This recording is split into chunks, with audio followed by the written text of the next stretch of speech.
ঝিনাইদহের কোটচাঁদপুরের এডিবির 2025 থেকে 26 অর্থবছরের বিশেষ বরাদ্দের মালামাল বিতরণে ব্যাপক অনিয়মের অভিযোগ পাওয়া গেছে।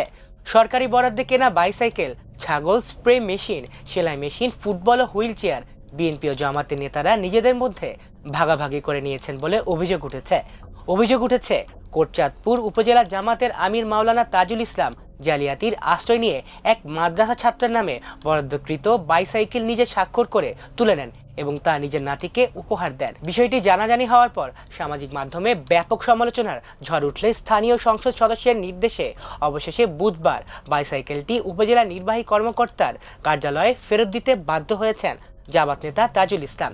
অনুসন্ধানে জানা গেছে কোটচাঁদপুর কামিল মাদ্রাসার 7ম শ্রেণীর ছাত্র সাইমুল ইসলামের নামে একটি বাইসাইকেল বরাদ্দ করা হয়েছিল, কিন্তু ছাত্র সাইমনকে সেই বাইসাইকেল না দিয়ে কোটচাঁদপুর উপজেলা জামাতের আমির মাওলানা তাজুল ইসলাম নিজেই মাস্টার রোলে স্বাক্ষর করে সাইকেলটি তুলে নিয়ে বাড়ি নিয়ে যান। পরে সাইকেলটি তিনি তার মেয়ের বাড়িতে পাঠিয়ে দেন।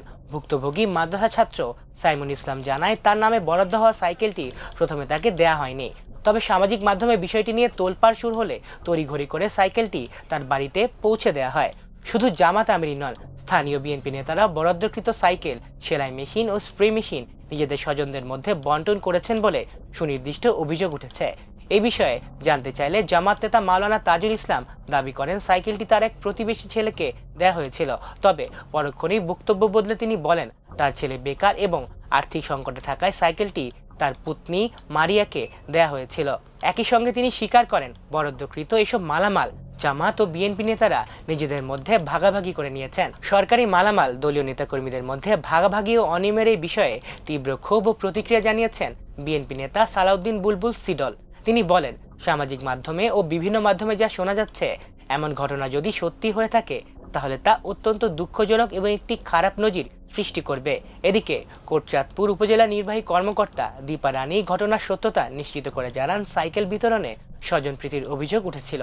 পরে স্থানীয় সংসদ সদস্যের পরামর্শে সাইকেলটি ফেরত আনা হয়েছে এবং এটি নতুন করে প্রকৃত উপকারভোগীদের মাঝে বিতরণ করা হবে।